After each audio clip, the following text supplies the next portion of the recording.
Ladies and gentlemen, please welcome our first guest performing live stand-up comedy. Ladies and gentlemen, Erik Knowles.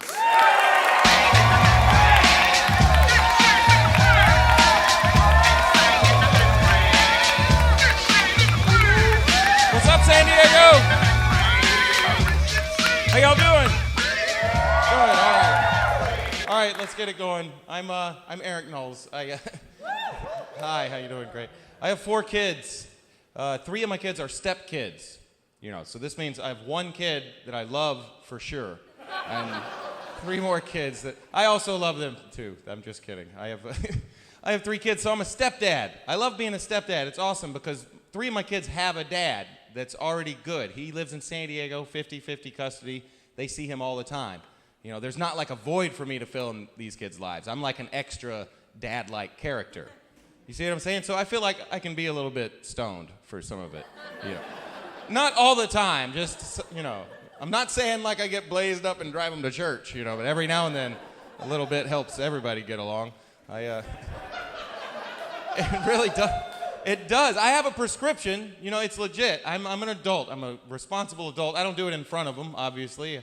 I make sure they never see it or smell it or anything. They have no idea what it is that they love about me so much. Seriously, that's their favorite characteristic about me. They just can't quite put their finger on it. They're smart kids. They know something's up. They're always trying to narrow it down, trying to investigate. They corner me up like, "Why are you different, Erik?" I'm like, "What do you mean? What do you mean? How am I different? All the other adults are stressed out and angry. You're always laughing and smiling. What's going on?" Yeah, I'm just like, I don't know. You guys are just cool, man.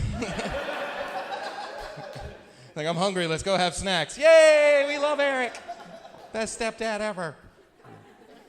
I know that's controversial, standing in public, talking about raising kids and smoking marijuana, but I don't see how anybody's doing it otherwise. Like, seriously.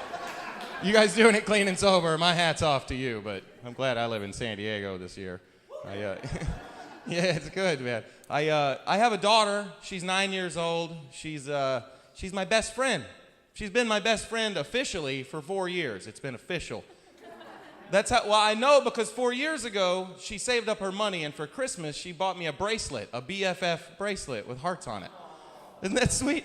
Yeah, I had to evaluate myself. That's the time in my life where I had to say, how did this happen? And if I'm honest, it's because I put in a lot of quality time with that little girl. Hundreds of hours of the good stuff, tea parties and Barbies and dress up, pretend of all kind.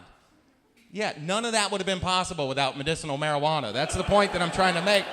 Marijuana's bringing families together in 2016.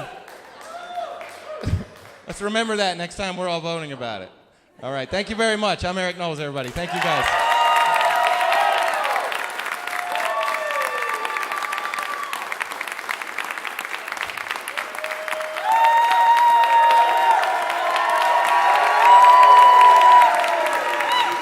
Very funny, Erik. Thank you. Thank you so much for coming on the show. It's Absolutely. great to have you and I started stand-up comedy like right around the same time. Yeah, I think we were babies together. That's right.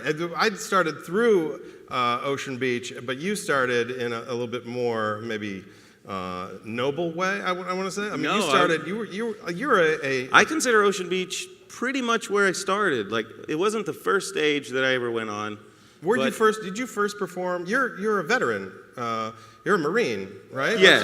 Well, so, I mean, not only that. I mean, he's got a trophy here to show. This was awarded to him. This one is the U.S. Veterans Choice Comedy Awards 2016 Best Comedian U.S. Veterans, right here. Erik Knowles. So that only cost me $16.95 off the internet. Yeah. I take it they haven't seen all the new material yet, have they? Well, you'd be surprised how many veterans were actually high in the audience that night. Oh, wow. Yeah. That's how you got the award. Yeah. Yeah. So, how did you get started in comedy? You started it doing it in the Marines? Like you said, I was in the Marines, and I love how everybody applauds at first. Yeah. You don't have to. I wasn't trying to cue it. I just love that this audience is so great. I love that you assume that I did a good job. That's so nice of you. I didn't do a great job. You didn't? Did you? You get in trouble while you were in there? I got in a lot of trouble, actually. Who would think a comedian would get in trouble in the Marines? That's the thing. I just could never keep a straight face. They always want to know, what are you laughing about? I was like, everything is hilarious to me. This whole thing. Like, they would make us run around in the wilderness wearing tight shirts and little shorts, and we would sing songs about how tough we were, and no one noticed the irony there. That's textbook irony, Like that's funny for sure. Like, I was like, I'll do it, but let me giggle, And I guess his drill instructor probably doesn't appreciate that too much. No, they did not appreciate my humor. Well, half of them did and half of them didn't. That's why I made it out honorably. How did you make it through all that running? That's the one thing I don't think I could do any of that running. I'd be like, is there like an Uber in the military somewhere where I can really catch a lift to the next? It was tough. I had to entertain myself. Like when everyone else was chanting Marine Corps, I'd be saying cream corn most of the time. Nobody knew to say. I used to scream about corn for miles and miles. You scream about that could be the marijuana again. I don't know. No, that was pre. Yeah. That was pre. So, Erik, where can people catch you? Where's your next gig? What's the next project you got coming up? Next weekend, I'm in Scottsdale, Arizona at Stand Up Scottsdale with Ralph Harris. Oh, very nice. All right. Thursday through Sunday. Everybody make sure to check out Erik Knowles at his show. He performs all over and for the troops. Give it up for Erik Knowles one more time.